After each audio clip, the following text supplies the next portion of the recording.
ассалому алейкум тамошобинони гиромӣ. Ин барномаи саволу ҷавоб аст ва бояд гуфт ки даҳумин барномаи мо ҳисоб мешавад.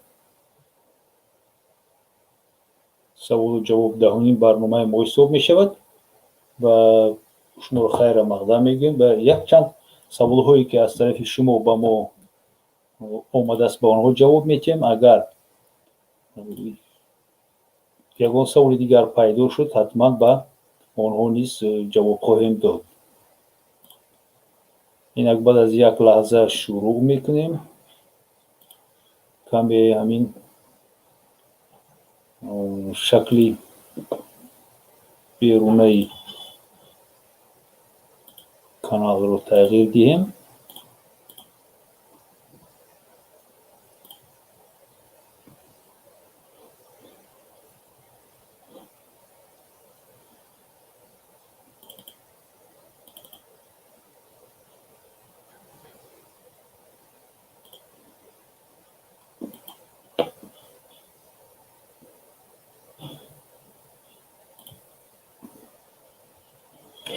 беҳтар шуд.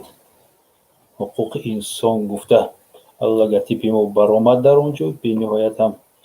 нақс пешравӣ. айни ҳол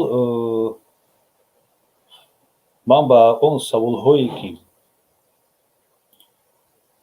омада расидаанд ба ман ҷавоб хоҳам дод. шумо метавонед ки ба воситаи ҳамин ссилкае ки ман равон кардам, ба воситаи он метавонед ки ба мо ҳамроҳ шуда савол дошта бошед, савол тиҳед ё ки ягон фикру ақидаи худатонро дошта бошед вобаста ба ҳамин саволҳо метавонед гап занед. инак якчанд савол ба мо дохил шуданд аз тамошобинон. саволҳо бениҳоят гуногун ҳастанду ҳама соҳаҳои ҳифзи ҳуқуқро дар бар мегиранд ва аз он сар мекунем ки аз саволҳои ки вобаста аз ҳуқуқи ҷиноятӣ ва аз ҳуқуқи мурофиаи ҷиноятӣ дода шуданд. инак саволи якум чунин аст ки як шаҳрванди Тоҷикистон ба мо савол додааст ки агар нисбати ман парванда дар дигар давлат бошад, оё Тоҷикистон метавонад манро бо талаби онҳо супорад? дар ин ҷо албатта ки фикр мекунам дар бораи ҳамон ҳодисаҳои мумкин дар сарҳад гузашта ба назар дошта бошад. чиқдре ки фаҳмидем тарафи Қирғизистон нисбати чанд нафар шаҳрвандони мо парвандаҳои ҷиноятӣ кушоданд ва имконияте ҳаст ки агар онҳоро дар кишвари дигар боздошт кунанд, мумкин аст ки онҳоро интиқол кунанд ба Қирғизистон ва ба ҷавобгарии ҷиноятӣ кашида шаванд онҳо. ассалому алейкум, хуш омадед. бояд гуфт ки бо моддаи 380 буд ба фикрам тарафи Қирғизистон парвандаи ҷиноятӣ оғоз кардааст, ҳамчун гӯё он ки Тоҷикистон, шаҳрвандони Тоҷикистон чӣ шаҳрвандони мулкӣ ва чӣ ҳарбиён ҷиноятҳои башарӣ содир карда бошанду амале содир карда бошанд ки ин ҷанги таҷовузкорона ҳисоб мешудааст аз тарафи қонунгузории байналмилалӣ ва қонунгузории худи Қирғизистон. то чӣ дараҷа ин дуруст аст ё дуруст нест, инро таърих нишон медиҳад. вале бояд гуфт ки бо он моддае ки нисбати шаҳрвандони мо, нисбати генералу, нисбати дигару дигаронро шаҳрвандони чӣ одӣ чӣ афсарон парванда оғоз карда шуданд. чиқдре ки ман як дуруст пеш дар як барномаи дигар бародар гуфта будам, нисбати ҳамин шаҳрвандони ҳам одӣ ва ҳам мулкӣ новобаста аз он ки вай солдати қаторӣ ҳаст ё ки генерал ҳаст ё ин ки деҳқоне ҳаст ки манзили худро ҳимоя мекунад, нисбати парванда оғоз карда шудааст гӯё аз тарафи Қирғизистон ва тибқи он агар онҳо боздошт карда шаванд дар дилхоҳи макон ва ба Қирғизистон интиқол дода шаванд, нисбати онҳо мумкин аст ки ҳукм аз 15 сол то ҳукми абад таъин карда шавад. барои ҳамин ҳам амали Тоҷикистонро, прокуратураи Тоҷикистонро ҳарчанд ки ҳам дертар ҳам бошад оиди он ки ҷавобан нисбати он шахсоне ки аз тарафи Қирғизистон гунаҳкор буданд дар содир шудани ҳамин амал, ҳамин ҷиноят аз тарафи онҳо парванда оғоз кардан бениҳоят хуб аст. ҳарчанде ки тезтар мешуд, хубтар буд ва умедворем ки ҳамин парванда то охир расонида мешавад ва ҳукумати мо кӯшиш мекунад ки он ашхосе ки аз тарафи мо иштирок мекард дар муҳофизати марзу бumi ватани мо беҳимояи ҳуқуқӣ дар ягон қитъаи дунё намонад, чӣ дар русия, чӣ дар амрико, чӣ дар як ҷои дигар. ва ҳодисае ки бо Фурқат Абдуфаттоев рух дод ва дар Бошқирдистон ӯро бо талаби Қирғизистон дастгир кардан, айни ҳол ҳоло ҳам дар муассисаи нигоҳдорӣ нигоҳ дошта мешавад ва интизори интиқол ё ки интиқол надодани ӯ ба Қирғизистон аст. Инак савол аз он иборат буд ки агар нисбати ман парванда дар дигар давлат бошад, оё Тоҷикистон метавонад манро бо талаби онҳо супорад? дар ин ҷо бояд гуфт ки қонун нисбати шахсоне ки берун аз ҷумҳурии Тоҷикистон, мисол ҷиноят содир кардани ё ки шахсони худи Тоҷикистон ё ки шаҳрвандони шахсоне ки ҳам шаҳрвандии Тоҷикистонро надоранд ё ки шаҳрвандӣ умуман надоранд, дар моддаҳои 15-16 кодекси ҷиноятӣ оварда шуданд ва агар кӯтоҳу мухтасаран гуфта гузарем, дар кадом ҳолат мумкин аст ки шаҳрванди Тоҷикистон ба давлати дигар супорида шавад. Моддаи 16 мегӯяд ки шаҳрванди ҷумҳурии Тоҷикистон ки дар ҳудуди дигар давлат ҷиноят содир кардааст, мисол агар шумо дар ҳудуди Русия ҷиноят содир кунед, ба он давлат супорида намешавед. Агар шумо Тоҷикистон гашта биёед ва бо талаби Русия, шумо ба Русия ё ки ба дигар давлат супорида намешавед аз тарафи ҷумҳурии Тоҷикистон, ба шарте ки агар дар шартномаи тарафайн тартиби дигар пешбинӣ нашуда бошад. Яъне ки дар ин ҷо мумкин аст ки ягон шартномаи дигари махфие ки албатта ба ягон кас онро нишон ҳам намедиҳанд, оё ҳаст ё нест, чӣ манфиатҳои тарафҳо ҳаст барои доду гирифти хеле ашхос, ё боз қазияи иззат амон ҳам дар назар оварда мешавад. Ба хотир меояд ки дар кадом асос мисол Русия иззат амонро ба Тоҷикистон интиқол дод, ҳоло он ки ӯ шаҳрванди давлати Русия буд. агар ҳамун саволро аз тарафи дигар нигоҳ кунем, Русия шаҳрванди худашро ба дигар давлат супорид, агар шартномаи тарафайн набошад. мебинем ки байни Тоҷикистон ва Русия кадом шартномаи тарафайни махфие ҳаст ки онро мо наметавонем бинем, наметавонем аз ягон ҷо дастрас кунем ва хонем. ин оиди он буд ки агар шахс шаҳрванди ҷумҳурии Тоҷикистон бошад ва дар хориҷи кишвар ягон ҷиноят содир кунад, дар маънои умумаш ба он давлат супорида намешавад, агар байни Тоҷикистон ва он давлат ягон шартномаи махсусе баста шуда набошад. агар ҷиноятро шаҳрванди дигар давлат кунад, мисол шаҳрванди Голландия дар Русия ҷиноят содир кунад ва баъдон гашта омада дар Тоҷикистон зиндагонӣ кунад, оё Тоҷикистон бо даъвои мақомоти Русия метавонад ки шаҳрванди Голландияро ба Русия интиқол диҳад? қонун мегӯяд ки шаҳрванди хориҷӣ ё ки шахси бешаҳрвандӣ ки берун аз ҳудуди ҷумҳурии Тоҷикистон ҷиноят содир кардааст, дар ҳудуди Тоҷикистон қарор дорад, мутобиқи шартномаи байналмилалӣ метавонад ба ҷавобгарии ҷиноятӣ кашидан ё адо намудани ҷазо ба давлати хориҷӣ супорида шавад. бинед, дар инҷа калимаи метавонад ва ҷумҳурии Тоҷикистон аз ин ҷумла бармеояд ки ҷумҳурии Тоҷикистон худаш ба тасмим мегирад ки он ашхосро ба хориҷа, ба давлате ки ӯро талаб мекунад интиқол кунад ё ки не, ё ки мутобиқи қонунгузории худи Тоҷикистон он шахсро ба ҷавобгарӣ кашанд. ин дар бораи ҳолате ки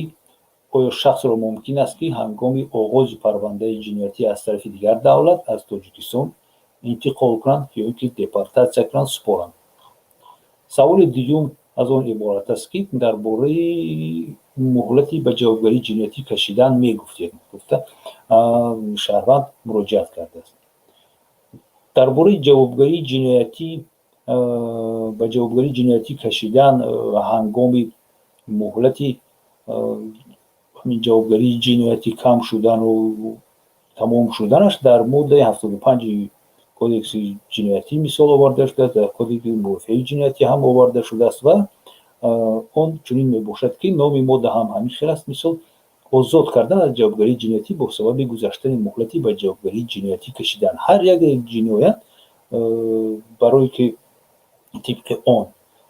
касеро ба ҷавобгарӣ кашид муҳлат дорад, муҳлати ба ҳамин ҷавобгарӣ ҷиноятӣ кашидан. албатта ҷиноятҳои вазбин ва махсусан вазбин чунин муҳлатро надоранд. ҷиноятҳои на чандон вазбин, дараҷаи миёна ҷиноятҳои вазбин муҳлат доранд ва ин муҳлатҳо тибқи моддаи 75 мисол барои ҷиноятҳое ки на чандон вазбин ҳастанд 2 сол ҳисоб мешавад пас аз содир кардани ҳамин ҷиноят, яъне ки дар ҳамин муддат шахсро имкон дорад, мумкин аст ки ба ҷавобгарии ҷиноятӣ кашид пас аз 2 соли содир кардани ҷинояти на чандон вазнин. агар ҷиноят дараҷаи миёна бошад ин 6 сол мебошад ва агар дараҷаи ҷинояти вазнин бошад 10 сол. 15 сол пас аз содир намудани ҷинояти махсусан вазнин ба истиснои нишондоди қисми панҷуми моддаи 75 оварда шудааст ва қисми панҷум мегӯяд ки барои ашхосе ки якумра аз озодӣ маҳрум шудааст ё ки он модда чунин санксияро доро ҳаст, яъне ки барои содир намудани ин ё он амал чунин ҷавобгарӣ пешбинӣ шудааст, нисбати ин ашхос озод кардан тибқи моддаи 75 яъне гузаштани муҳлати ба ҷавобгарӣ кашидан татбиқ карда намешавад. вале бояд дар назар дошт ки на ҳама касро пас аз гузаштани ҳамин муҳлатҳо аз ҷавобгарӣ озод мекунанд. танҳо ҳамон ашхосеро ки оиди он ки ҳамин кас даст дошт дар ҷиноят, ҷиноятро ӯ содир кард, шарик буд дар ин ҷиноят, аз тарафи мақомот умуман хабар нест. вале агар ашхос иштироки ӯ аниқ шуда бошад, нисбати ӯ парванда оғоз карда шуда бошад, вале бинобар он ки ӯ гум шуд, бинобар оне ки ӯ мисол ягон касалии вазбин ба дучор шуд ки айни ҳол ба ҷавобгарии ӯ ба парвандаи ва имконияти давом доданро надорад, дар ин ҳолат парванда муҳлати ҳамин ба ҷавобгарии ҷиноятӣ кашидан, яъне муҳлати мурофиавӣ боздошт карда мешавад ва баъд аз оне ки ҳамин норасоиҳо, ҳамин камбудиҳо бартараф карда мешавад, мисол агар касал бошад ӯ ба сиҳат мешавад, муҳлати мурофиавӣ аз нав оғоз карда мешавад. агар вай мисол дар розиск бошад, яъне дар ягон кофтукови байналмилалӣ бошад ё ки дар кофтукови ҷумҳуриявӣ бошад, дар ҳамин ҳолат ҳам муҳлати мурофиавӣ боздошт карда мешавад ва пас аз дарёфт кардани ӯ, боздошт кардани ӯ, ёфтани ӯ муҳлати мурофиавӣ меравад. дар кадом ҳолат метавонад шахс аз ҳамин ҳолат аз моддаи 75 истифода барад? мисол агар ӯ ягон ҷиноят содир карда бошад, вале дар бораи ӯ чиқдре ки гуфтем ягон кас надонад ки он инсон ҳамин корро кардааст ва виҷдонаш агар аз азобаш диҳад, ва метавонад бо гузаштани ҳамин муҳлате ки мо гуфтам бо ҷиноятҳои дараҷаи вазнин 2 сол, дараҷаи миёна 6 сол ва дараҷаи вазнин 10 сол метавонад ба мақомоти тафтишот муроҷиат кунад ва гӯяд ки дар содир кардани фалон амал ман гунаҳкор будам ва мехоҳам ки дар назди қонун ҷавоб диҳам. нисбати ӯ парванда оғоз карда мешавад ва бинобар оне ки муҳлати ба ҷавобгарии ҷиноятӣ кашидан гузаштааст, ӯ озод карда мешавад.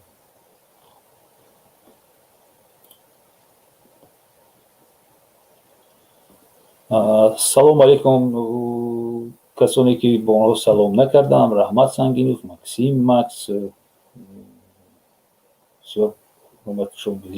Қин Роил. салом алейкум. агар фарзанд якташ падар ба якташ модар ба бошад, алимин медиҳад модар ба писараш?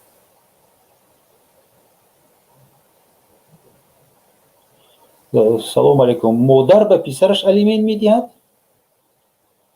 умуман падар дар бисёр мавридҳо дар ҷумҳурии Тоҷикистон падар ба писараш алимин медиҳад, вале агар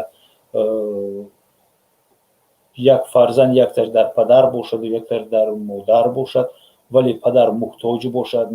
падар ягон имконияти нигоҳбини он фарзанде ки ба ӯ мондааст надошта бошад, мумкин аст ки агар байни зану шавҳар муросона бошад, ягон созишнома мувофиқа набошад, падар метавонад ки ба тариқи судӣ оиди ситонидани алимент барои нигаҳдошти фарзанди умумияшон аз модаре ки чунин имкониятро дорад талаб кунад. дар ин маврид бо қарори суд мумкин аст ки зан уҳдадор шавад ки барои фарзанди кор ношоя барои шавҳари кор ношоямаш ё ин ки шавҳари даромадаш кам будагӣ алимент ҷудо кунад то ин ки сатҳи зиндагии фарзанди умумияшон хубтару бештар гардад.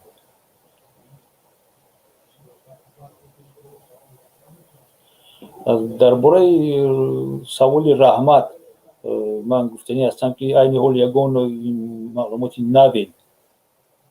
нест дар бораи қазияи Иззат Амон. бинед ки ҳамин ҳодисаи сарҳадот дигар қазияҳо дигар масъалаҳои муҳимро пахш кард, дигар касе дар бораи онҳо ҳам гап намезанад, ягон маълумотам аз дохил нест, на аз тафтишот ма ягон чӣ мефаҳмем, на аз писаронаш, на радиои озодӣ буд, дигар ягон маълумоти бештари паҳн накарданд. ман фикр мекунам ки ин як фурсати хубе буд барои мақомоти қудратӣ то ин ки ҳарчи бештар ҷалб кунанд ба ном ҷабрдидаҳоро нисбати Иззат Амон ва он парвандаро мустаҳкамтар кунанду ҳарчи тезтар ба суд равон кунанд. аллакай ба фикрам зиёда аз 1 моҳ мешавад боздошти Иззат Амон. тибқи қонунгузорӣ тафтиши парвандаҳо агар он қадар ҳам мушкил ҳам набошанд то 2 моҳ аст. То 2 моҳ бояд парвандаи ӯ ба тамом расад ва парвандаи ӯро бояд баранд ба суд супоранд. ягон чиз шуд, ман боварӣ дорам ки шумо пеш аз ман аз тариқи дигар бародарону дӯстоне ки дар интернет эфир доранду дар интернет фаъол ҳастанд мефаҳмед. ҳатман агар мо фаҳмем ягон чиз ба шумо мерасонем.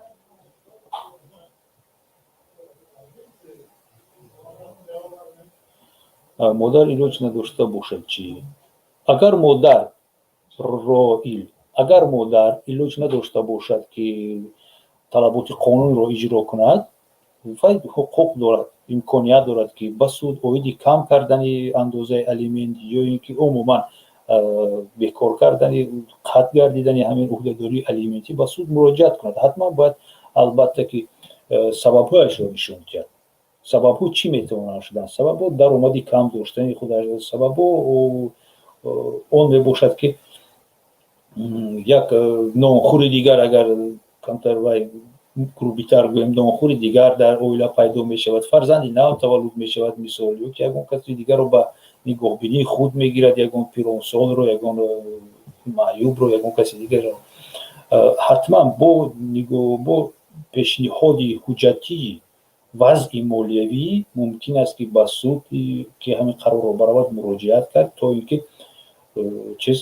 андозаи алимент кам карда шавад. ин мумкин аст. он чизе ки суд таъин кардааст ин якумра нест ва қотиёна нест, вобаста ба шароит метавонад ки тағйир ёбад. ҳамчунин шумо метавонед вазъи молии он тарафро нигоҳ кунед. агар вазъи молии он тараф беҳтару хубтар шуда бошад ва зарурият ба пардохти алимент аз тарафи шумо набошад, гӯем ки пардохти алимент ба ҳуқуқ ва уҳдадориҳои шумо ба тарзи солими ҳамон маъмулии мисол фарзанде ки бо шумо мондааст таъсири бад нарасонад, албатта ки бояд аз тарафи суд андозаи алимент кам карда шавад. ҳатман бо нишон додани сабабҳо. лекин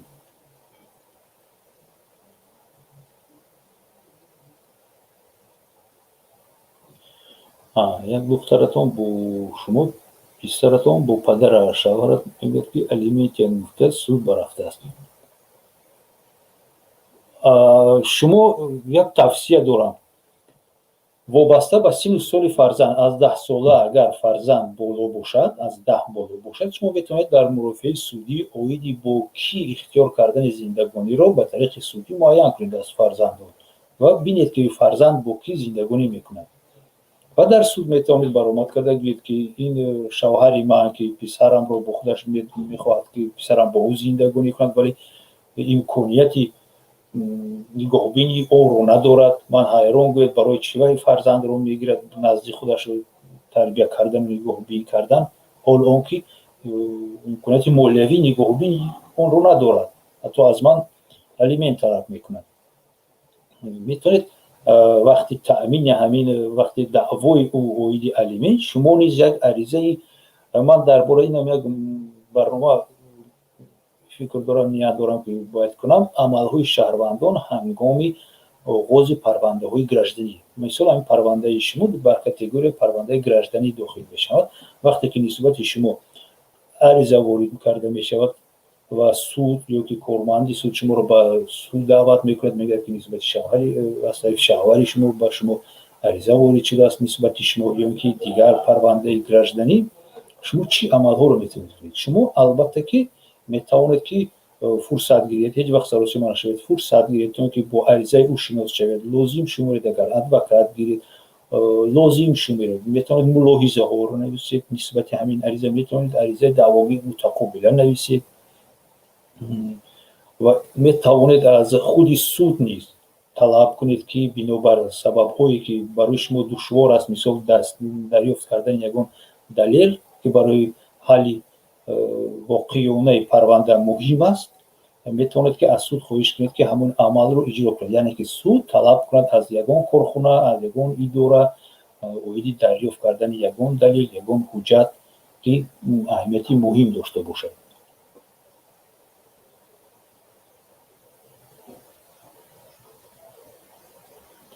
بویچه امام سوال عجیب داده سلام با فرزند روسکی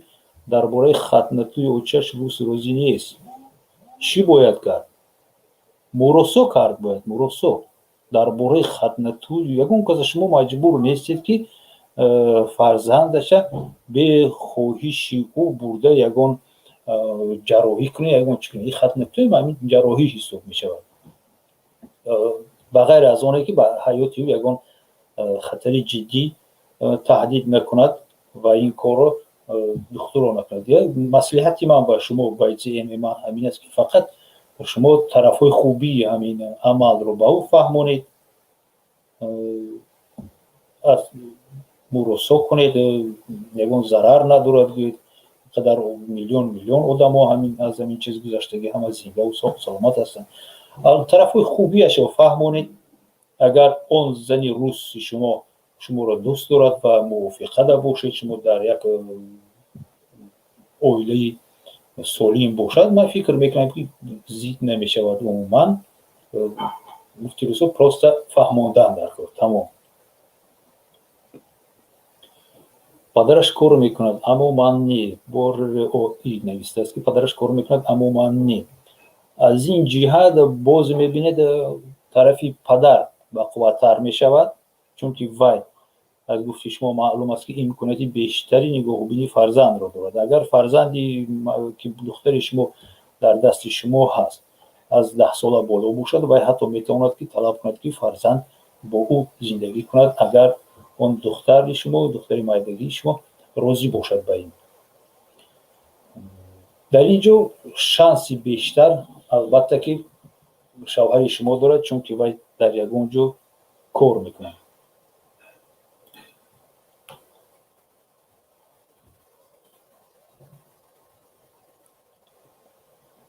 این سیلکه می باشد با استریم یاردی ما اگر کسی سخنی کردنی باشد میتواند در رویت سخنش رو گپ زند این حال من با دیگر سوال ها میگذارم که با ما رسیدن حالا ما فقط با دو سوالی که از شما پیشتر با ما رسیده بود نه اون سوال هایی که در رفتی برنامه دادید از اون سوالی که پیشتر رسیده بود دوتاش جواب دادیم یعنی که درباره مهلت به جوابگری جنایتی کشیدن و درباره اونی که اگر شهروند تاجیکستان بیرون از تاجیکستان یگان جنایت صادر کنند آیا در کدام حالت تاجیکستان میتواند که اون رو حدود دست ادب گرفته سپارد که دیگر دولت رو سود کند و به جوابگری جنایتی کشد یک سوال دیگر سوالی بسیار هم چه بگویم عجیب است و فکر میکنم دونستنی اون کم کس میداند این رو درباره اون است که آیا زنها در سیزا و EVS با مانند مردان نگاه داشته میشوند شرط شرایط نگاه داشته اونها یک خیل است یا نه برای من قانون درباره тарз ва шарту шароити нигоҳдошти гумонбаршуда айбдоршаванда ва судшавандаро як бори дигар таҳлил кардам ва дар он ҷо дарёфтам ки моддаи 31 он дар бораи хусусиятҳои дар ҳабс нигоҳ доштани занон гуфта меравад. баъд қайд кард ки ин фақат дар бораи ивс сухан рафта истодааст ва дар сезор дар муассисаҳои ислоҳӣ не, фақат сухан дар бораи гумонбаршуда айбдоршаванда ва судшаванда меравад. қисми якуми ҳамин модда мегӯяд ки занҳои гумонбаршуда айбдоршаванда ва судшаванда дар ҷойҳои дар ҳабс нигоҳ доштан бо худ фарзандони то 3 соларо нигоҳ дошта метавонанд. ҷойҳои ҳабс куҷоянд? ивс изолятор временного содержания, мисол дар шаҳри Душанбе, дар дохили шӯъбаи корҳои дохили ноҳияи Фирдавсӣ аст. ивс мегӯянд изолятор временного содержания ба русӣ ва сизо. яъне ки бинед дар ҳамин ҷо агар зан кӯдаки то 3 сола дошта бошад, мумкин аст ки кӯдаки то 3 солааш ҳамроҳи ӯ бошад, то ин ки ягон таъсир ба кӯдакаш нарасад психически аз лиҳози он ки як бора модараш гум мешавад, дур меравад аз вай, модарашро намебинад. ва қисми дуюми ҳамин модда чӣ мегӯяд? дар ҷойҳои дар ҳабс нигоҳ доштан барои занони ҳомила ва заноне ки бо худ фарзандонашон нигоҳ медоранд шароити беҳтари моддию маишӣ, хизматрасонии махсуси тиббӣ ва меъёри барзиёди озуқаворӣ ва таъминоти ашёӣ ташкил карда мешавад, ки аз тарафи ҷумҳурии Тоҷикистон муайян карда мешавад. албатта бисёр пункти хуб аст, пункти боиси таҳсин аст, аҷиб нақс, вале ман барои риоя шудани ин пункт, ин қисми модда ягон боварӣ ҳам надорам, чунки шарту шароити нигоҳ доштани боздоштшудаҳоро мо ҳама медонем, сифати хӯрокаи онҳоро медонем, таъминоти онҳо бо лавозимоти тиббӣ, бо доруворӣ мо медонем ки ки дорувори ба маҳбасҳои мо ба ивсу сизо равон мекунад. агар Тоҷикистон ақаллан ҳамин пункти моддаи 31 қонуне ки худашон қабул кардан иҷро мекард, бисёр хуб мешуд, вале ҳайҳот ин кор онҳо карда наметавонанд. қисми 3 ҳамин модда мегӯяд ки ба давомнокии гаштугузори ҳаррӯзаи занони ҳомила ва заноне ки бо худ фарзандон нигоҳ медоранд маҳдудият гузошта намешавад. баъд гуфт ки барои мардон мисол маҳдудият аст, барои дигар маҳбусон маҳдудият аст барои гаштугузор на камтар аз 1 соат дар як шабонарӯз, вале барои гаштугузори ҳаррӯзаи заноне ки ҳомила ҳастанд ё ки фарзандони ноболуғи хашонқати онҳо мебошанд, чунин маҳдудият нест, яъне ки он дилхоҳ вақт метавонад гаштугузор кунад, албатта на соати 10 шаб то 6 саҳар. қисми 4 мегӯяд ки нисбати занони ҳомила ва заноне ки бо худ фарзандонашонро нигоҳ медоранд, мумкин нест ки ҷойгиркунӣ дар картер ҳамчун чораи ҷазо истифода карда шавад. ман як бояз беҳбудии дигар барои чунин занон мумкин нест ки онҳоро дар картер ҷо кунанд, яъне ки ҷазои барои вайрон кардани тартиботи дохилӣ барои онҳо аз ҳама вазбин таъин карда намешавад. ва қисмати охирони ҳамин модда ки дар бораи хусусиятҳои дар ҳабс нигоҳ доштани занонро мегӯяд, аз он иборат аст ки дар ҳолатҳои зарурӣ маъмурияти ҷойҳои дар ҳабс нигоҳ доштан, мисол маъмурияту раису сардори ивсу сизо дигару тибқи тартиби муқаррар намудаи қонун метавонанд дар бораи муваққатан бо хешовандони наздик ё ин ки ба муассисаҳои бачагона додани кӯдак ба мақомоти дахлдор дархост пешниҳод кунанд. яъне ки дар ин маврид мумкин аст ки сардори муассиса ариза пешниҳод кунад ва кӯдакро аз дасти он зани гумонбаршуда, зани айбдоршаванда ё ки судшаванда гиранд, ё ба хиштабор диҳанд, ё ки ба ягон дом интернат бурда супоранд. салому алайкум ба ҳамае ки айни ҳол дохил шуданд. мо дар ин барнома ба саволҳои шумо ки бештар ба мо ба унвони мо ба тариқи имо, ватсап, телеграм расида омада буданд, ҷавоб дода истодаем. Агар шумо низ тамошобинони гиромӣ савол дошта бошед, метавонед ки саволотонро дар ҳамин ҷо нависед ва ман ҳатман кӯшиш мекунам ки ба онҳо ҷавоб диҳам. инак як саволи дигар аз шаҳрванди мо аз хуҷанд ба мо ирсол гардидааст ва савол аз он иборат аст ки никоҳ кай бекор мегардад? ҳангоми баровардани қарори суд ё регистратсия дар ЗАГС. регистратсияи бекор кардани ақди никоҳро инҳо дар назар доранд. ҳамино гуфтани ҳастанд ки никоҳ кай расман гӯё бекор мегардад? ҳангоме ки ба тариқи судӣ қарор баромад ё ҳангоме ки регистратсия шуд дар ЗАГС, яъне ки ҳамон қарор регистратсия шуд. моддаи 25 кодекси оилаи ҷумҳурии Тоҷикистон дар бораи ин мегӯяд ва номи ҳамин модда аз он иборат аст ки лаҳзаи қатъ гардидани ақди никоҳ ҳангоми талоқ. дар қонун оварда шудааст ки ақди никоҳ дар мақомоти сабти асноди ҳолати шаҳрвандӣ, яъне ки дар ЗАГС саҳҳ аз рӯзи ба қайдгирии давлатӣ бекор кардани ақди никоҳ дар китоби сабти асноди ҳолати шаҳрвандӣ қатъ мегардад. яъне аз ҳамон ҳолате ки ақди никоҳи шумо дар муассисаи ЗАГС дар дафтари бекор кардани ақди никоҳҳо қайд гардид, дар ҳамон давра аз ҳамон лаҳза ақди никоҳи шумо ба тариқи қонунӣ гӯё бекор карда шудааст. ин дар ҳолате ки ягон баҳс нест. вале агар дар ҳолате ки байни зану шавҳар баҳс буд ва ақди никоҳ дар суд бо қарори суд бекор карда шуда буд,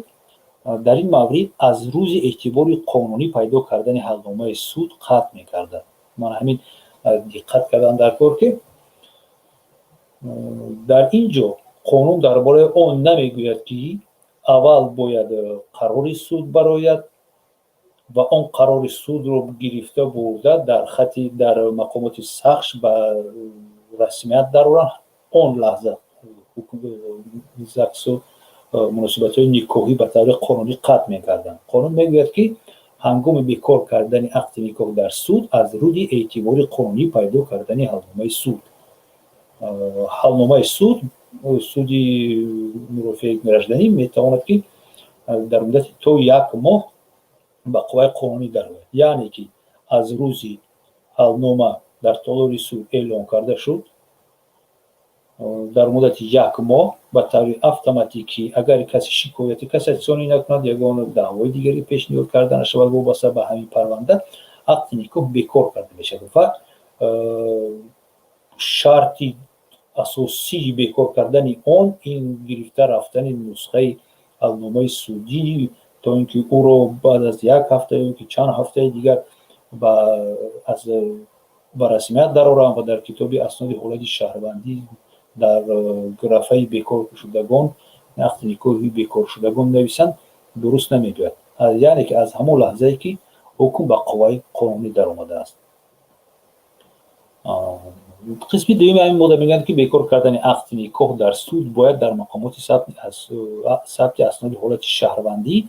аз рӯзи эътибори қонунӣ пайдо кардани ҳалномаи суд мувофиқи тартиби барои сабти асноди ҳолати шаҳрвандӣ муқаррар гардида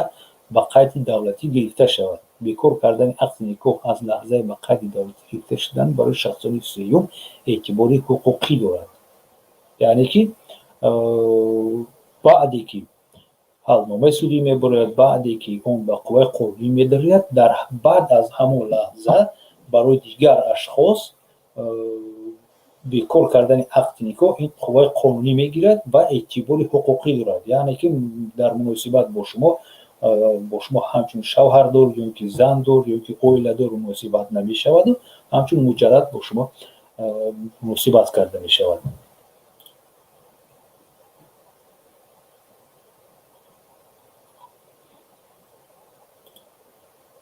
инак саволи дигар аз як шаҳрванди мо омадааст ва дар бораи он аст ки хешу табори одами судшуда метавонад аз болои суд шикоят кунад.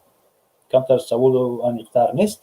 барои ҳамин васеътар мегӯям. савол чӣ мемонад ки хешу табори одами судшуда метавонад аз болои суд шикоят кунад.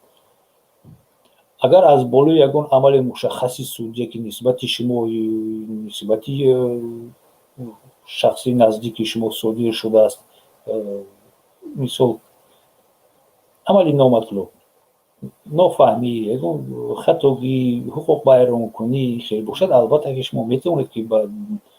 هم سودی بالایی هم میتونید با پروکراتور با رئیس همون سود اویدی عملهای ناشایسته این سود شکایت کنید. ولی اگر شما درباره شکایتی کاساتسیونی گوید از بالای قرار سودی گپ زنید، از بالای اون تعیینات سودی مثل قرار سودی، حکم سودی گپ زنید، شما که همچون خشتاباری نزدیک محکوم شده هستید، سودشونده هستید، نمیدونم میدونید که جبر دیده هستید، شکایت کاساتسیونی آورده نمیتوانید تا همون حالتی که شما رو همچون طرف چی مفتشه که پرونده رو آغاز کرد و پیش بود، چی پروکوروری که این کار رو میکرد و که چی خودی سودی که بررسی این پرونده در اختیاری او بود، اگر همچون حمایتگر شما رو با قرار خود با تعیینات خود با پرونده همراه نکنند، تو این وقت شما حقوق یگان شکایت از قرار سودی کرده نمیتونید. یعنی که از قرار سودی شکایتی کاساتسیونی یا اینکه شکایتی نظارتی کرده نمیتونید. حتما باید که از طرف اون اشخاصی که من نامبر کردم، مفتش، پروکورور و سود، بیشتر قرار درباره جلب کردن شما همچون نماینده خشتبار نزدیکی سودشونده، عیبدار شونده مثل یا که جبر دیده و پرونده باید همراه کرده شود. فقط در همین حالت شما میتونید که از بالای قرار سود شکایت کنید. در دیگر حالت ها اگر حقوق و منفعت های شما، حقوق و منفعت های نزدیکان شما، اگر ببینید که سودجه نادرست پرونده را برده ایستاده است و یک طرفه کار کرده ایستاده است، ترتیبات رو ویران میکند، ترتیبات مقرر نموده کودکس مرافع رو ویران میکند و پرونده معلوم است عاقبتش چی هست و سودجه بغرضیش حکم کرد. دل خواه کسی که نباشد، چی اشتراکچی پرونده باشد، چی شخص خالص باشد، چی حتی شاهد باشد و شخص تماشابین هم از بیرون باشد، میتواند که از بالای چنین عملها با سودی بالایی و رئیس همین سودی که با پروکراتور شکایت کند.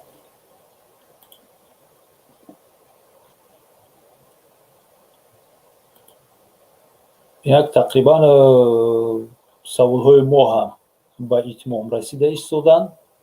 اما یک سوال دیگر ماند که جواب آن رو من به شما گفتنی هستم و کوشش میکنیم که برنامه را هرچی تیزتر به اتمام رسانیم. اگر سوال داشته باشید میتونید که سوالتون رو نویسید، میتونید که شما سوالاتون رو در زیر نوار همین ویدیو که در یوتیوب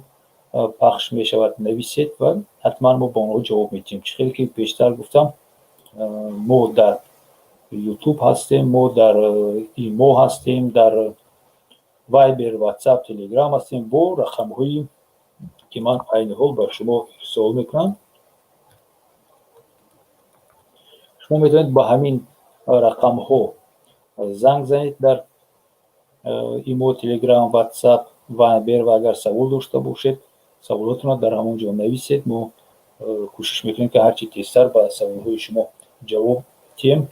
اگر از دست ما بیاد حتی میتونیم کوشش کنیم که یگان حجتی مرافعی هم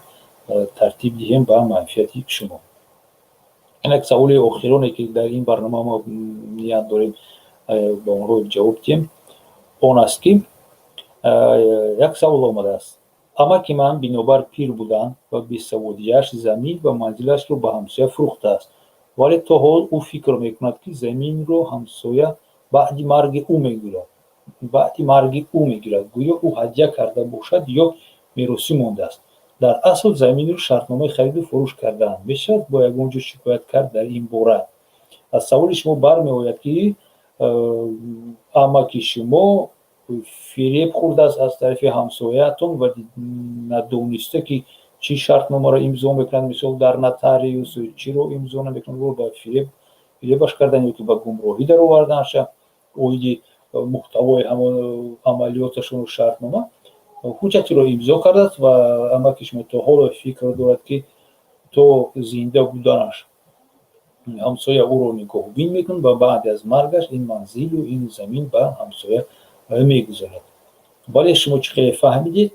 که در اصل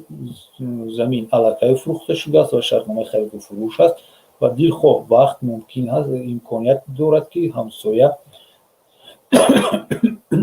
اما که شما را از منزل استقامتیش زده پیش کند. در حالت زنده بودنش، در حالت همین در قید حیات بودنش. البته این عمل شما به نهایت خوب است اگر همین درست باشد که شرطنامه آنها شرطنامه خرید و فروش است، یگان شرطنامه هدیه و شرطنامه دیگر نیست که طبق شرط‌های آن صاحب این منزل همسایه آن کس بعد از وفات او می شود و در شرط نگاهبین کردن درست و مقرر گردیده قانون و شرطنامه های این طرفی عملکی شما می گردد. در این حالت گفته می شود که در قانون به اعتباری عهدها گفتنی گپ است، یعنی که عهدهایی که در حالتهای ناگوار بسته می شوند، از جهت نافهمی بسته می شوند، در نتیجه تأثیر فند و فریب، در نتیجه تأثیر تهدید فشار بسته می شوند، ممکن است که با طریق سودی چنین عهدها رو به اعتبار حساب کنند و یعنی که قوای قانونی آنها برهم داده می شود، شرطنامه بیکار کرده می شوند. ماده 203 کودکس گراجدانی جمهوری تاجیکستان محض درباره همین است و نام دارد به اعتباری عهدی که در نتیجه گمراهی بسته شده است. و از روی سوال شما برمی آید که اما که شما هنگام بستن شرطنامه فکر میکند که شرطنامه دیگر بسته شده است، گویا که او هدیه کرده است، وصیت بسته است، ولی در اصل از طرف همسایه‌تان نسبت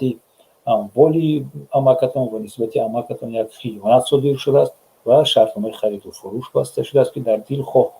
حالت، در دل خواه وقت او میتواند که خالی کردن منزل استقامتی را از طرف اماکی شما طلب کند، چی به طریق سودی، چی به طریق کارمندان مقامات قدرتی اماکی شما را پیش کند از منزل.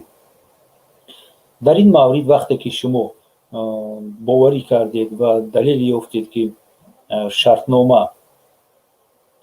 در نتیجه گمراهی بسته شده است، شما میتوانید که طبق طلبات همین ماده 203 کودکس گراجدانی جمهوری تاجیکستان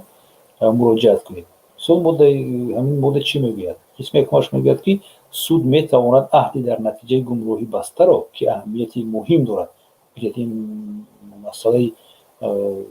هدیه و خرید و فروش منزل استقامتی اموال غیر منقول، این اهمیتی مهم دارد، با دعوای طرفی که در اثر گمراهی عمل کرده است به اجبار اعتراف نماید. یعنی که اماکی شما باید به سود مراجعت کند و به اعتباری یعنی این عهد رو به اعتباری همون شرطنامه رو طلب کند و دعوا کند که در وقت امضا کردن این عهد این شرطنامه من درباره ماهیت اصلی آن خبردار نبودم، چون که از طرف من این همسایه همونیم که از طرف خودی نتاریوس من به گمراهی در آورده شدم، با من دیگر چیز گفتن و بدتر من از سخنانی جیانم یکی پسرم نبیرم فلانی یکی فلانی فهمیدم که عهدی که من امضا کردم اون عهدی هدیه و اون عهدی میراثی نه و وصیت‌نامه نه و این عهدی خرید فروش شده است که این عهد رو من نیتی بستن نداشتم، یعنی که ما رو فریب کردم.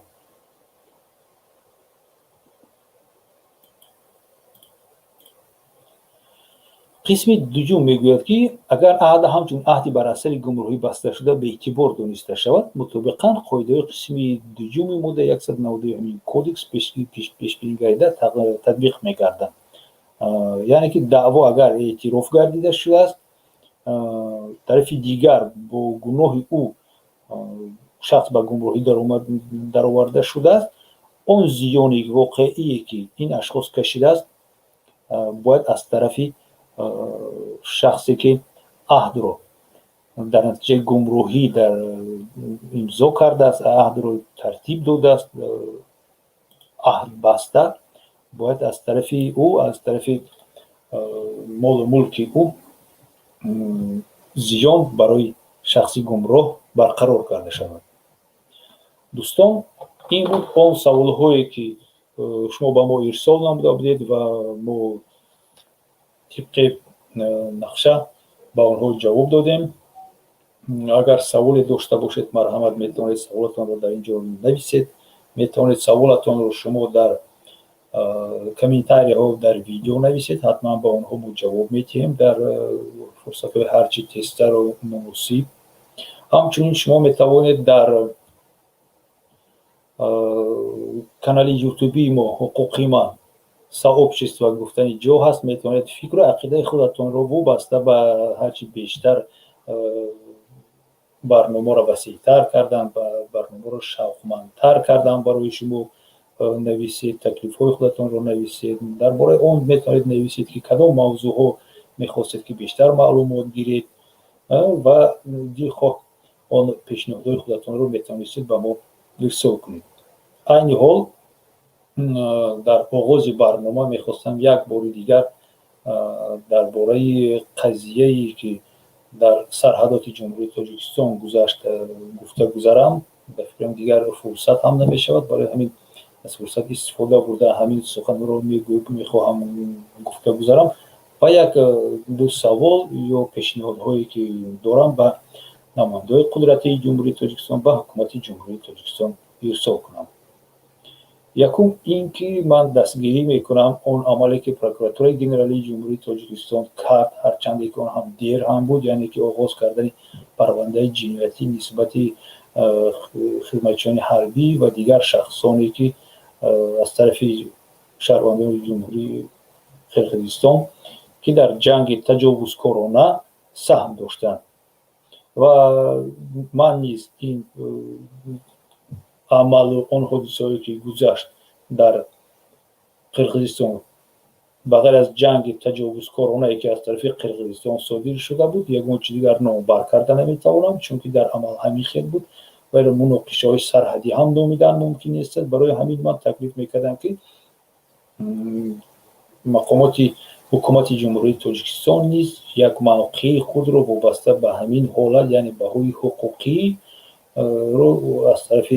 حکومت ما داده میشد که حکومت جمهوری تاجیکستان چی بها میدهد به این عملها. خوشبختانه این فکر حکومت چقدر که هرچند دیر هم شد به ما رسید، ما فهمیدیم که نسبتی این اشخاص پرونده های جنایتی آغاز کرده شده است با ماده هایی که در گروه جنایت های بر ضد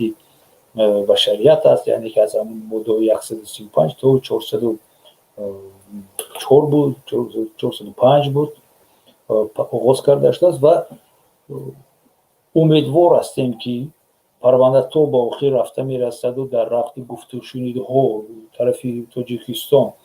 باز به سخنان قرقیزان باور نمی کنند و پرونده را قطع نمی کنند. برعکس که خود تاجیکستان باید موقع خود رو و قوه‌های خود رو استفاده برد تا اینکه پرونده‌ای که نسبت شهروندان ما در قرقیزستان آغاز کرده شده است قطع گردیده شود تا اینکه شهروندان ما آزادانه خواهند به دیگر دولت سفر کنند، خصوص به فدراسیون روسیه سفر کنند و به مثل شهروند تاجیکستان فرقت عبدالفتایف با آنها یگان مشکلی وابسته به آنه که مقامات قدرتی قرقیزستان دعوای اکسترادیسیون، دعوای بدرقه کردن شهروندی ما را در فدراسیون روسیه در باش قرقیزستان کرده است و این حال این فرقت مرد جسور قهرمان از روح از اصفهان در بازداشتگاه نگاه داشته می شود و انتظار است که او را به تاجیکستان انتقال میدن یا اینکه به قرقیزستان، برای که همین حادثه بر سر آن افسران و سالداتان و گنرال ها و آن شخصان ملکی که در همین جنگ در همین مقاومت با تجاوزگران قرقیز اشتراک داشتند در سر آنها همین حادثه نوید، حکومت ما باید حفظ حقوقی آنها رو این حال فکر کند. استفاده بردن این اشخاص درست بود چون که وضعیت همین خیلی بود، چون که ممکن حرمه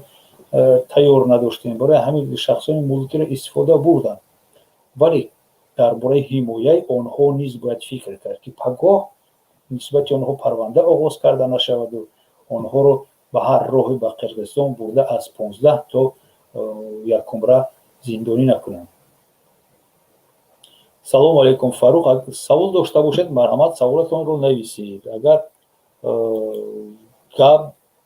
дошта бошед, навистан метавонед ба ҳамин суруғае ки ман айни ҳол ирсол кардам дар омада саволатонро дар эфир прямоӣ гап занед. Агар чиз бошад метавонед ҳам хел нависед.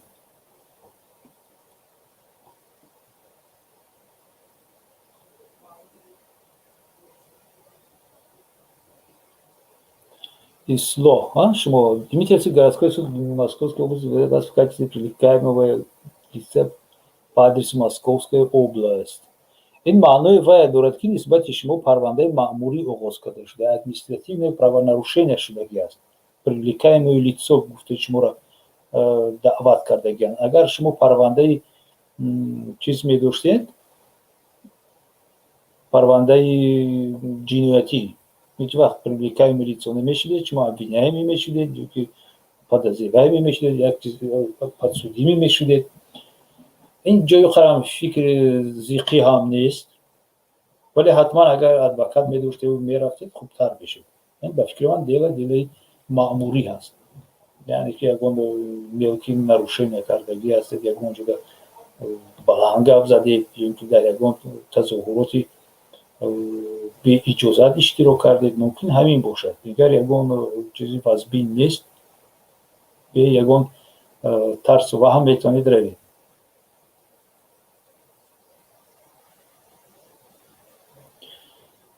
бездельник менависад. салом алейкум, ман 2 сол аз занам ҷудо шудаам, лекин суд делдохои моро маҳкам намекунанд. чӣ кор кунам? бо кадом сабабҳо маҳкам намекунанд? бо кадом сабабҳо? шояд шумо нестен дар мурофиаҳои судӣ, шояд занатон иштирок намекунад дар мурофиаҳои судӣ, мурофиаҳо таъин карда мешаванд, як тараф мебиёд, тарафи дигар намебиёд, баъд ҳамин дафъаи дигар мурофиа партофта мешавад ба 2 моҳ 3 моҳ. شاید در وقتی که مرافعه تعیین میکنن شما در روسیه هستید، یا اینکه زنتان ریزا نیست، یا که شما ریزا نیستید از بیکار کردن عقد نکاحتان. برای همین خواهید که همین تیز شود، یک با موافقه بیایید. با موافقتون اگر تونید در نزدی نوتاریوس یا اینکه در نزد ادوکات یگان تا شما با طریق رسمیت درآورید، یعنی که سازشنامه نویسید که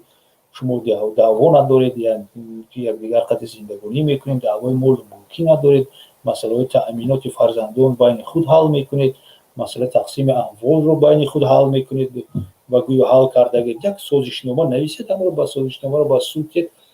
سود میبیند، میسنجد که در حقیقت شما راضی هستید و دیگر دعوا کردنی هم ندارید. میتواند در همانجا پرونده شما رو بررسی شده حل کند، شما از دعوای سودی هم خلاص میشوید. پس ممکن مهلت میدهد به شما، هر دوتون هم هستید ولی یک طرف راضی نیست. آخی یک طرف راضی نیست، یا که یگان بحث هست که سود 2 سال پرونده شما رو کشاف میدهد. ولی اگر در حقیقت یگان مشکلی نباشد، چخیلی که نه پیش از این یک سوال بود درباره اینکه سود شکایت کنیم از بالای بی‌عملی و عملی سود، میتونید که شما شکایت کنید که бездельник، چیش بگو бездельник، میتونید شکایت کنید و بگید که سود با سود ولایت شکایت کنید. اگر سود ولایت نباشد با سود شهری یا که سود اولی شکایت کنید. بگید که همین سودیا علاقه مدت 2 سال شده است پرونده ما رو حل کردن نمیتواند، ما هر چی تیزتر میخواهیم مناسبت قانونی نکاحی خودمان رو بیکار کنیم تا اینکه یک اوله برپا کنیم، تا اینکه یک عملی حقوقی دیگر رو به انجام رسانیم و همین نداشتن سندی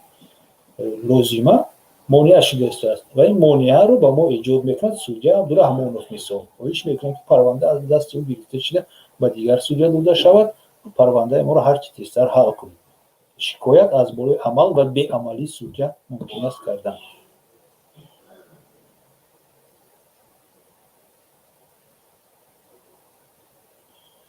ممکن اصلاح تجیکا ممکن من انیق نمیدونم دیل شما درباره چیز، برای که شما خودتان با فکرم نمیدونید که چی شدگی شما. اگر روسیه باشد دولتی است که مخرم با قانون ها اطاعت نمیکند،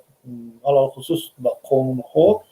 و وابسته به اونه که قانون با کی تعلق باید داشته باشه. مثل قانون با توجیکا برای چورنیا نیروسکیا ممکن است که یگان تأثیری بد رسوند. برای همین هر چی تستر میتونید روید همون دیمیتریوسکی شاسه بود کجا بود گورو دیمیتروف پوشکینسکای روید. عموما من با فکرم میدونم که در روسیه همین سایت های دولتی همین سودها هست. شما همین سایت سودی همین گورو دیمیتروف دارید بینید رقم پرونده شما حتی هست در همین 05 12 52 20 21 همین بینید که چی پرونده بوده است. 14 ماه شما رو دعوت کردن چی پرونده بوده است. بعد فرصت استفاده برده یک تاکتیکای حمایتون حمایت کنید فکر کنید که آیا خودتان گپ میزنید آیا ضرورت به ادوکات دارید ندارید آیا ضرورت به اون شکایت دارید ندارید شما گفته نمیشود. برای همین وابسته به همون رقمی که یعنی حال من میبینم در سابشین شما با 5 تکوت همون در سایت نویسید و در سایت همون سود و چیز پیدا میشود میبینید شما که هم پرونده درباره چی هست.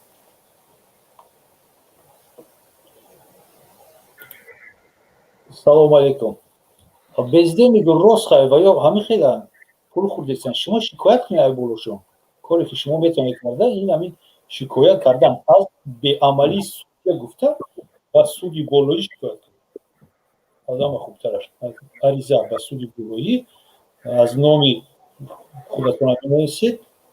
عریضه همین خیلی سوده هم خدر سال مهلت پرونده ما رو بررسی دارد ولی این پرونده ما حالی خودشون نمیابد خواهش میکنیم سوده مجازات داده شود حلیش کرده شود پرونده ما با دست دیگر کس رسونیده شود. همین که سلام آقای الکساندر خوش آمدید. سلام علیکم برادر عزیز. خیر شما؟ نه خوب شما چه؟ میشه سوس چند خبر نبوده شما را گوش میکردم. ایله سلامت باشید برای کار باشید. من با شما یک سوال دارم برادر عزیز. وقتی که من همی سراتفتا میخوندم технический институт да با ما را بردن практика академии Койбиш а у тебя там бردن полигон Нижний Новгород. بعد همونجا قطعی یک مایور دوست شدم یک بار دامی دگردان автомат بدم گفتم ممکنه گفتم یک بار گفتم همی با автомат توما صورت گیرم گشت سن من گوش کن گفت ساش گفت ما گفت دو تا بودک دارم دو تا فرزند دارم یه автомат گفت دگردان تو میبینم گفت تو صورت میگیری فقط گفت تو را میپرسم یه автомат های کجا گرفتی تو میگی از من و ما را میبرن گفتن ترمه میکنن کپم دود میکنن گفت که ما автомат با تو دادم انا که دیگه باید برای چی در تاجیکستان همین خیلی گражданин بچه های شما دیدین دگردانشون автомат صورت ویدیو رولик گرفتیستن بابای یگون کپ نمیشن نمیپرسد یگون کسی که کتی автомат گرفتی آخه همون کسی که میپرسه خودش به انفیت داره که همون را پیش کنه رود اینچه در مو باید شهروندان عادی را روان نمیکرد حکومت تاجیکستان این قدر مقامات داره این قدر چیز داره باید ارمه میرفی مویا میکرد نه من میتونم که همه با همین قانون هوایی رو ترمه نمیکنند نباید کنن خود چون دادگیان نه که حکومت ما یگان گارانتی نداره باور بکنی همین حکومت ما گارانتی نداره این ما مثال میارم وقتی که 4 سپتامبر 2015 هم سال کروی میشود در دوشنبه در راحتی در پاورتی ایرپورت و میگن شما که ایجاد یک شورش بود و کوشش تبادلات دولتی بود و جانشین وزیر کارهای مینابران نظرزاده حاجی حلیم خشوم جمع کرد و بند داشت و ایش خیلی کرد و او خیلی کرد و автомат شان داد و بنا لوح شان داد و خواستن تبادل دولتی کنند و رفتن رومی дарада табодилоти давлатӣ карданӣ буданд. бинед ман дар парванда ки иштирок доштам худи ҳамон одамое ки дастгиршон кардан кадоми шакл накуштан дастгир кардан мегуфтанд ки мо аллакай 10 бор шуда ҳамин хонаҳои ҷаҳрӣ меомадем 10 бор мо меомадем моро яроқ медоданд форма медоданд консерва медоданд дар кисаҳомон булишкаи хлебмон медоданд дар вертолету самолету пои сувор мекарданд роҳимон мекарданд рави чиз исфара рафта будем мега ғарб рафта будем хобуғ рафта будем мега ба фармони ҳамин ҳукуматдоро ина ҳамин рӯзам мега ҳамун шабам мега моро приказ омад ки ҷамъ шавед приказа ҳамин одам медод мо ҷамъ шудем мо фикр кардем ҳукумат моро фариқариста вақте фаҳмидем бихирия дига дер шуда буд ина капитан моро ҳамчун ҷинояткори экстремисти террористи табодилгар гуфта маҳкам дорад турмашон карданд барои ҳамин гарантия нест ҳамин ҳукумати мо бовар кунед мумкин фақат буга ки ту яроқа гирифтӣ ту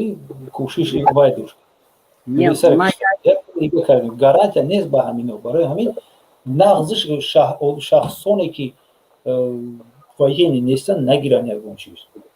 аллакай армия омадагӣ ва ҳамун лаҳза мумкин буд барои ки армия набуд дар сарҳад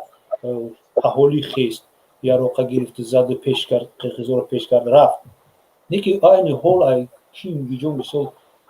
дигар ноҳияҳо бачаҳо ёша мегирем мебарем зарур нест ба фикри ман лекин худи қирғизо ҳам дигар таслим шудагиам дар расонаҳо мебинем чӣ хел ба зораву таволо омадагиам барои ки соли 2000 сол дар Москва мо қати як дӯстам дар клуби кура и метро Кантемировский дорад ҳамҷа иштагӣ будем дар ҳамҷа охранаш милисо будану гражданский форма қати меистоданда ваям чиқе пул кор мекарданда охрана меистоданда пул кор мекарданд лишний подработка бутунда баъни дӯстам қати ваё ҷанг шуд вай дӯстам ваёро зад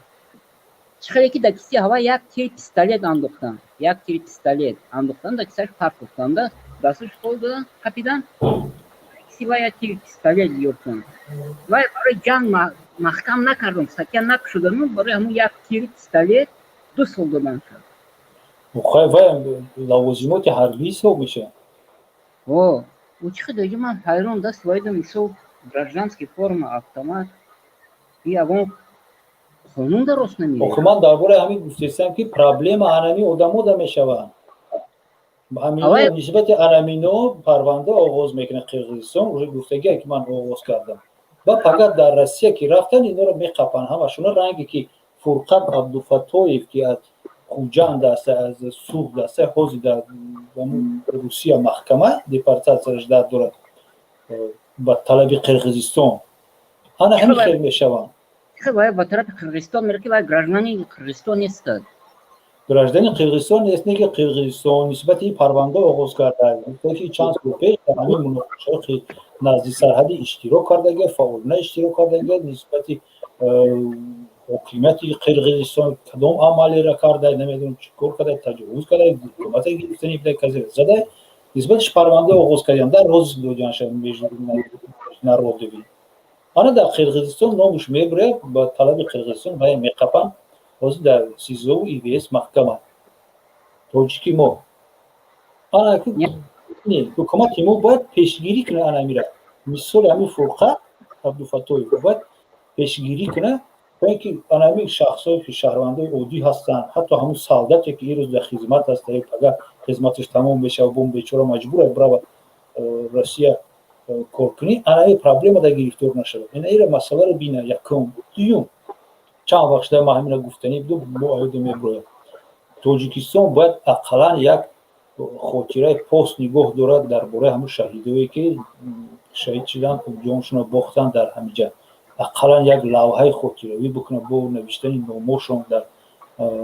исфарая дар воҳухая дар ягон ҷо барое ки ино кореро карданд ки бояд ҳукумат мекарданд ино ватана ба ҷои армия ҳимоя карданд кадомеш ки шаҳрванди оддӣ буд ино ҷасуранд ино қаҳрамонанд ақаллан номшон бояд бошад ба ғайр аз ин бояд нафақаи як умра ба тамоми اهل اویله همونو باید دوده شود از طرف مقامات قدرتی مقامات حکومت دولتی تاجیکستان. پنسیا گفته ساده در نظر دارم پنسیا دوده شود. اون کسی که خدمتچی حربی نبوده و وفات کرد شهید شد در همین راه آزاد کردن وطن باید مرتبهش به مانند همون افسر و سالدات گنرال حسابیده شود و تمام امتیازهایی که به افسرها داده میشه و هنگامی عملیات جنگی به همین باید تطبیق کرده شود. یعنی تکلیف و پیشنهادهای من بود وابسته به همین حادثه های گذشته و البته که فضای اطلاعاتی را به زبان روسی و انگلیسی زیاد کردن در کار حالت از روی نظر خودی ما باید گپ زنیم نه اینکه جهانیان ایده و ورسیای قرقیزا را گوش کنند. برادر گوش کننده با من این سوال شما رو با سوال شما رو من گپ میزنم. باز یک سوال دیگه دارم. همه بین گرانیسور спора говорим بین گرانیسور спора همه را باید کدام سود حل کند؟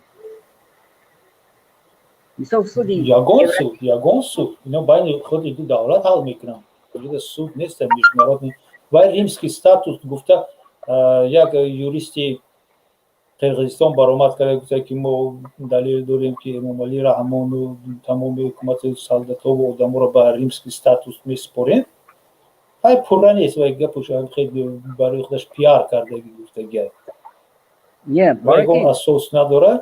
سود حل نمیکنه فقط در نتیجه گفتگوشنی بین دو رهبرای هم دولت‌ها حل کرده میشه. وجود سود هم نیست که حل کنه. اینا مثلا فلسطین که اسرائیل постоянно داشتن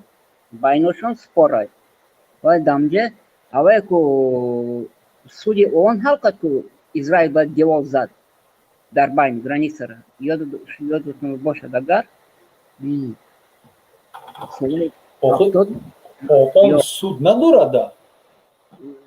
اوه اون چقدر که دیلیت کرد گرانیسرشون که اسرائیل با دیوار زد سالی یا این کار سالی 70 شده یا 80 ما ببینید همین کارم حاضر هم روسیه گفته سر ایران هم گفته افغانستان هم گفته که بیایم ما میانه رو میشیم پس ریتینگ بشیم در بین شما مسئله را حل میکنیم.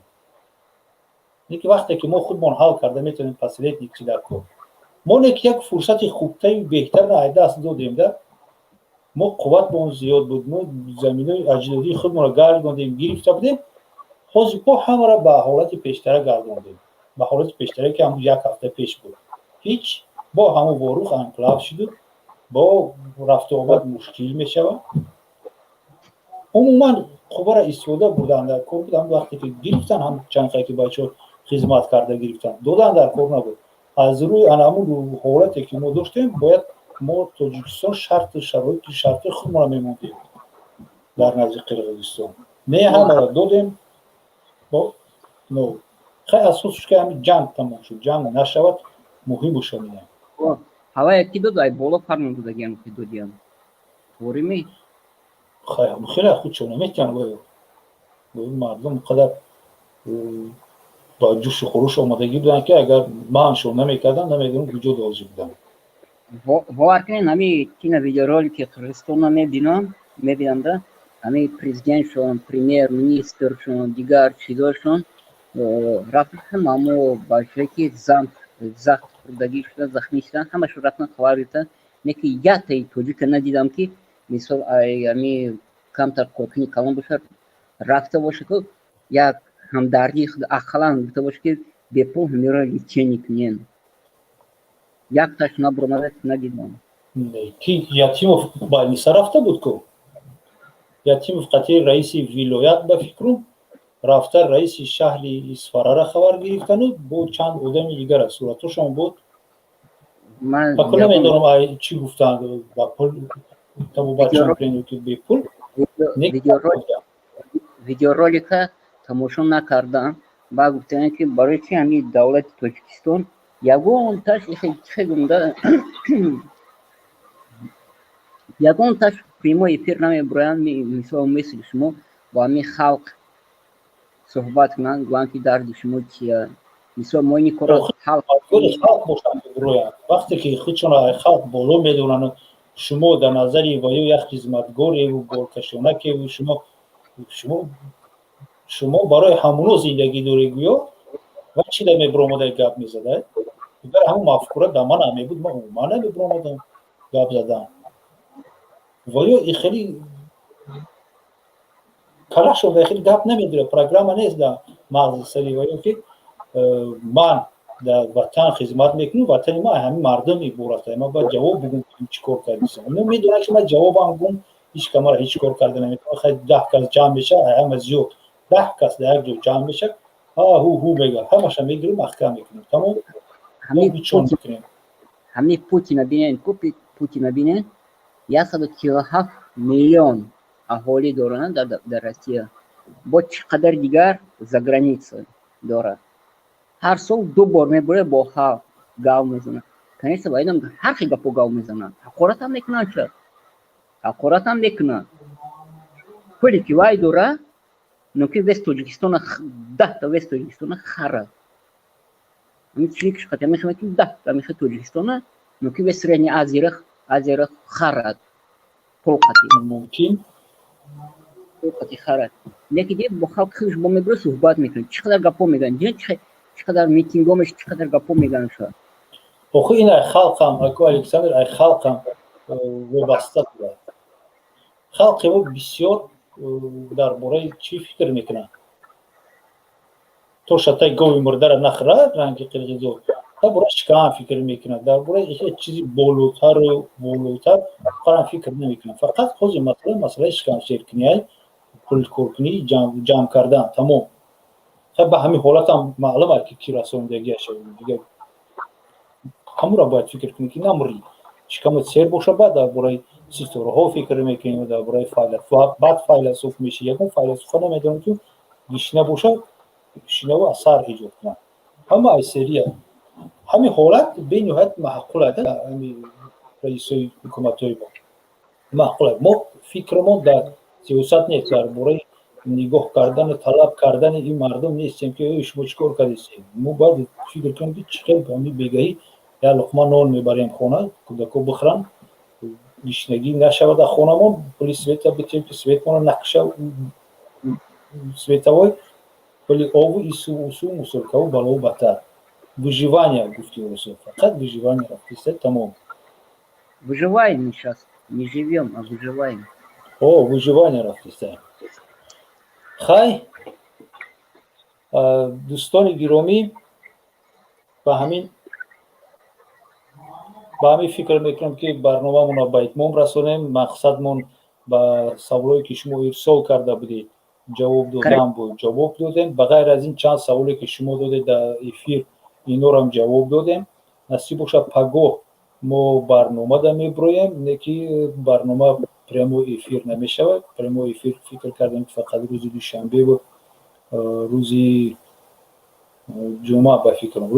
روز دوشنبه و روز شنبه میکنیم پریمو افیر و فقط درباره سوال و جواب میشه و که در شما سوال خودتون میتونید داده دیگر برنامه ها از قبیل سلسله برنامه های چی باید کرد درباره اونی که در کدام حالت چی کار کردن در کار است چقدر خودتون حمایت کنید در همه گونه حالت های حقوقی جداگانه میبراید تفسیر سلسله برنامه های تفسیر درباره یگان مفهوم حقوقی یا که یگان ماده الوهیده میبراید و فقط سوال و جواب بر طریق آنلاینی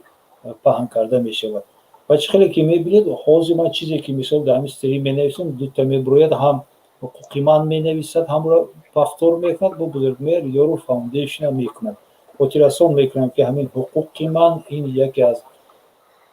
پروژه ها یکی از همون شعبه های بزرگمهر یارو فاوندیشن است فوند بزرگمهر یارو است و من سرداری همین بنیادی بزرگمهر یاروف میباشم بزرگمهر برادری من هست که 28 سال حکومت امام علی رحمان برای که وظیفه کسبی خودش اجرا میکرد زندانیش کرده و قریبی زادروزی اون کسب میشود و حقوقی من яке аз ҷузъу томҳои бузургмер ёру фаундейшн аст. Дигар барномаҳои мо дар ҳамин ҳафта ният дорем ду барномаи дигар вобаста ба маҳбусони сиёсии Тоҷикистон, оё маҳбусони сиёсӣ дар Тоҷикистон ҳастанд ё нестанд, ё ки ҳукумат дуруст гард мезанад ки маҳбуси сиёсӣ нест, дар бораи он сухан меронем ва дар охири ҳафта як барномаи бениҳоят хуб ният дорем ки дар бузургмер ёру фаундейшн тартиб диҳем ба шумо пешкаш кунем дар бораи яке аз афроде ки яке аз шахсе ки саҳми бениҳоят ҳам калон дорад барои зиндонӣ кардани бародарони мову шумо, барои бегуноҳ зиндонӣ кардани бениҳоят шумораи калони ашхос бо ҷурми экстремизму терроризм. Ки ҳаст ин одам? Ин одам на корманди прокуратура ҳаст, ин одам дар милитсия ҳам кор намекунад, на судя ҳаст, на ҳукумат ба кор намекунад. шумо мехоҳед ба қариби охири ҳамин ҳафта мефаҳмед ки ин кас кист, чӣ рол бозидагӣ ҳаст, сурату башараша хоҳед дид. ба мақсади он мекунем ки то ин ки ҳамёрони ону ҳамкорони ону ҳамсояҳои ӯ хеш табораш ақаллан бинанд ва донанд ки ман ҳамин падари онҳо, ҳамсояи онҳо, ҳамкори онҳо яке аз ҷинояткорони калон дар ҷумҳурии Тоҷикистон мебошад ва бо дасти ҳамин одам ва бо муҳру имзои ҳамин одам, бо розигии ҳамин одам чӣ қадар ашхоси бегуноҳ дар Тоҷикистон бо ҷурми экстремисту терроризм зиндонӣ шудааст. Фарух Исмоилов чӣ савол додед шумо? Ман баромадани бин шумо мегӯед депортатсия доред. Манам шумо дар бораи чӣ гуфтагид? Дар бораи патент?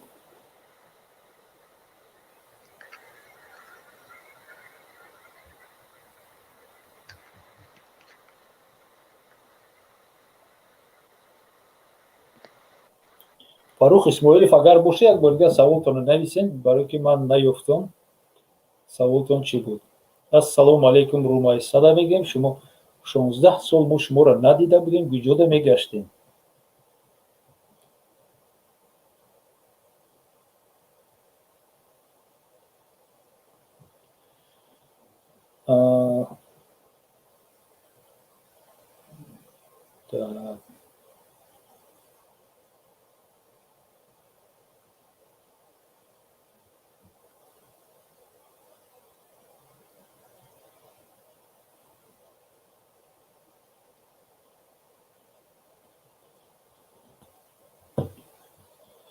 хай саволтонро нанависем, Фарух. ба ҳамин фикр мекунам ки барномамона хотима шуда ҳисоб кунем, чунки аз як соатам зиёд мо барномаи мо давом дорад. Он чизе ки мақсад буд ба итмом расондем, ба мақсадо расидем, ба саволҳои тайёр кардаи шумо мо ҷавоб додем, ҳамчунин бо чанд саволе ки шумо дар ин ҷо додед мо ҷавоб додем. бо мо бошед ҳамеша. Пагоҳ мо насиб бошад бо дигар мавзӯъ баромад мекунем. ҳатман пешакӣ дар канали дар саҳифаи фейсбукии худам пахш мекунам ва ҳамчун дар канали Бузургмер ёру фаундейшн метавонед огоҳ шавед дар бораи чӣ мавзӯъ ҳасту чӣ ҳаст соати баромад карданашон ва ҳамчунин дар бораи худи фонди Бузургмеҳри ёру дар шумо маълумот додам ва гуфтам ки ду барнома насиб бошад ҳамин ҳафта мешавад. Яке дар бораи маҳбусони сиёсии Тоҷикистон ва дуюм дар бораи ашхосе ки бениҳоят роли калон ва муҳимро бозидааст дар бегуноҳ маҳкам кардани, турма кардани, маҳбусӣ кардани шаҳрвандони ҷумҳурии Тоҷикистон. Ин ки ҳасту, чӣ автобашара дораду чӣ корҳо ҳасту, махсус чӣ корҳоро анҷом додааст, шумо дар охири ҳафта маълумот хоҳед гирифт.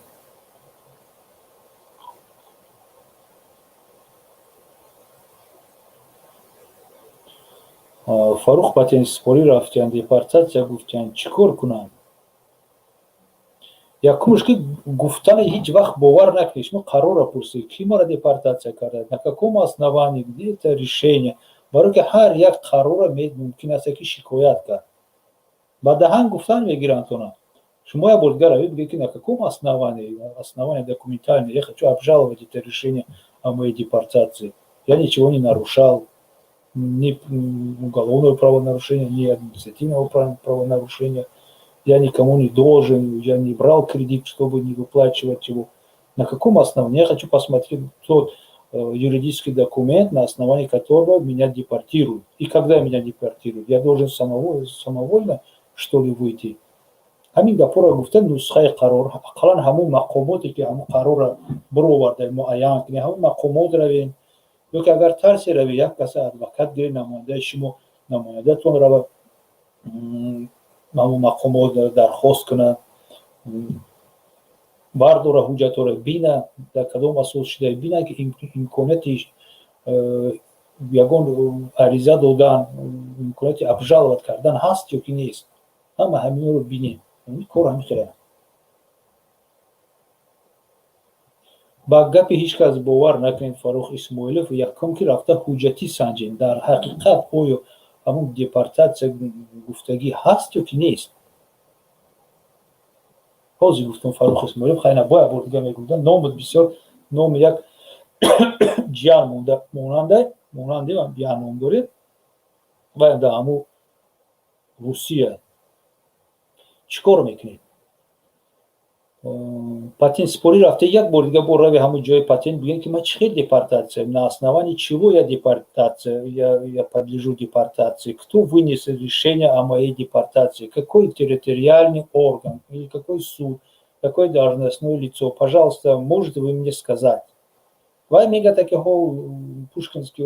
суд города نمیدونم Дженджервекского вынес решение такого-то числа اگر ҳарос дошта бошед ки тира меқапан аризаи суди толури суди мегиранд пешид мекунанд намоянда мегирӣ представитель мегирӣ через нотариус доверенность мети ки этот человек будет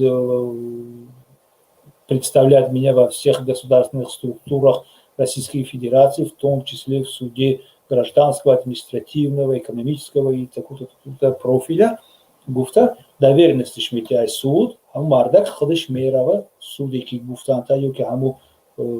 جایی که همه قرار دیپارتاسیا رو برده همونجا میره مواد شناس میشه و میبینه سر کپی میکنه میبینه که اگر امکانیت باشه ابژالوات میکنه هم مومنتی که ابژالوات کردی و همو چیز ابژالوات تو در پوچته اقلا پارتوفتی یا که بردی در چیز پارتوفتی канцелярия ҳамун суду намедонам ҷое ки ҳамин қарори депортатсиятон броварда депортатсия шумо автоматически шарх шуда мешавад ҷо шуда мемонад яъне ки муҳлати мурофиавӣ қатъ мешавад ҳеҷ кас шуморо набояд депортатсия кунад то ин ки суде ки шумо ба вай шикоят кардед қарори худша наброварад ӯ суд қарори худша броварда ба манфиати россия бояд дига менависиш алқита то ҳам як сола кашфолш кардан мегирӣ اگر خیلی توجیه ما خرم برو و خودمان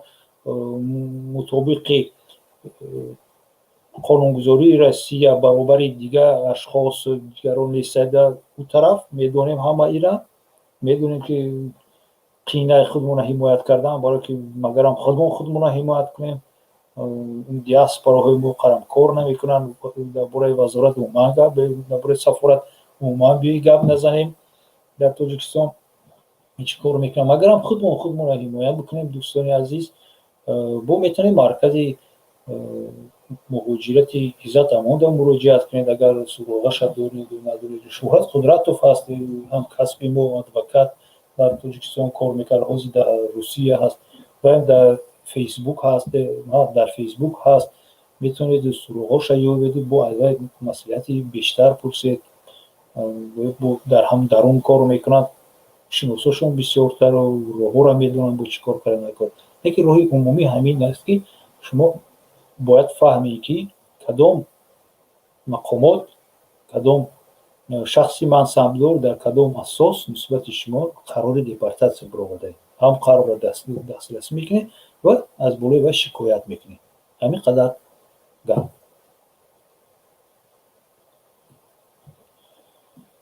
خیر سیوم بار دوستان عزیز با شما خیر خوش میکنم خوش آمدید در برنامه ما بودید این کانالی حقوق من шехре ки гуфтем яке аз ҷузъу томҳои бунёди бузургмеҳри ёров аст ки мақсади мо ин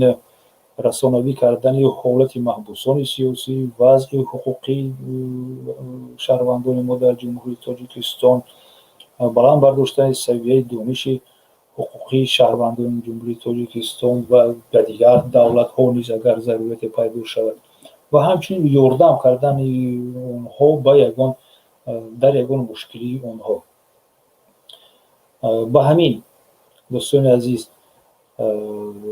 хайрамақдам мекунем бо шумо. хушомадед. лайку обуно шуданро фаромӯш накунед то ин ки ҳарчи бештар паҳн гардад маводҳои мо, он наворҳои мо, то ин ки бештар мардум дар бораи ҳуқуқ ва ӯҳдадориҳои чӣ худашон чӣ давлат хабардор шаванд ва донанд тавонанд худро ва наздикони худашонро ҳимоят кунанд.